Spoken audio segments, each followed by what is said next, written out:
Hello guys, good morning. So ito na yung ginawa nating Kia Pride na nagpalit tayo or ni-repair natin yung resonator nya na puro polvo na ng carbon ang lumalabas. So ni-repair natin yan, ni-restore, nilagyan natin ng carbon fiber wall. Ngayon kinakabit na natin para masubukan, kasi ito guys, pagka nakabit na natin to, iiba yung tunog nito. Kung dati tunog lata, ito parang tunog na pang racing car na to, pang drag race na mga tunog. So yan yung ginawa natin,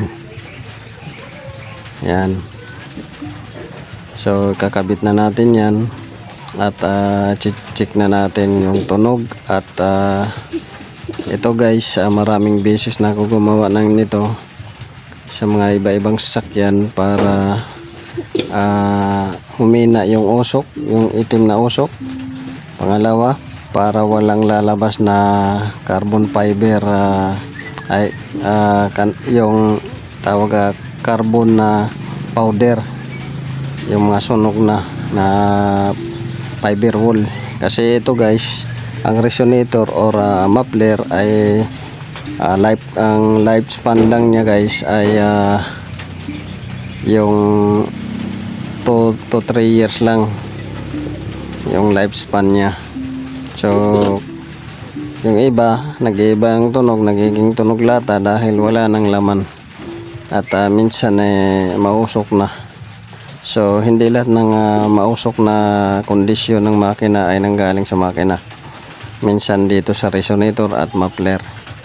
So yun guys, dati rin tayo nagtrabaho kasi sa ganito, sa mga ball bar, muffler, body kit, kaya may idea tayo at may experience tayo at saka skill sa paggawa nito. So this is Autoboy Son, maraming salamat, enjoy watching. So God bless you all.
Aray.